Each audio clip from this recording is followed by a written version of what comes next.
I really love this. That texture is great and this tastes so damn good. Fried dumpling are a popular Jamaican street food item and good with everything. But I really have a soft spot for ackee and saltfish and fried dumpling. I think them call that one a flaticus. Nice to make a sandwich. This delicious. Alright, so to make it we need 2 cups of all-purpose flour, a tablespoon of baking powder. Optional but me add half a tablespoon of sugar, half teaspoon salt and 2 tablespoons of cold butter or margarine.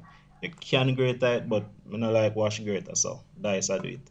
Just mix everything together and gradually add water and milk until the dough comes together. Just need this for about 5 minutes. All the flour will hydrate, but the dough still gonna be rough and kind of tight. Set it aside to rest and relax for about 5 to 10 minutes. The dough much softer now and easier to work with, so knead for another 5 minutes and rest again. Resting reduces kneading time and develops gluten. So at this point the dough should be really soft and stretchy and we can finally make some delicious dumplings. Pull off a piece, fold it over into itself like this, then roll on the work surface. Aim for a golf ball size. I see people make dumplings some next way, but this is the only way me know. You should end up with roughly a dozen dumplings of this size. Put on some vegetable oil on medium-low heat and get it up to temperature. Next, slightly flatten out the dumplings so it fries evenly. They will rise back into ball shape. Keep them moving until they rise, then cover them so the steam can help them cook.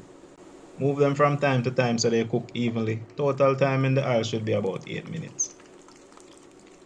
Lord, that look good. Shout out to everyone who know this as bakes. When they are nice and golden, remove them and place them on a paper towel to soak up any extra oil. Ackee and saltfish nice, but this need to shake out with enough scotch bonnet pepper.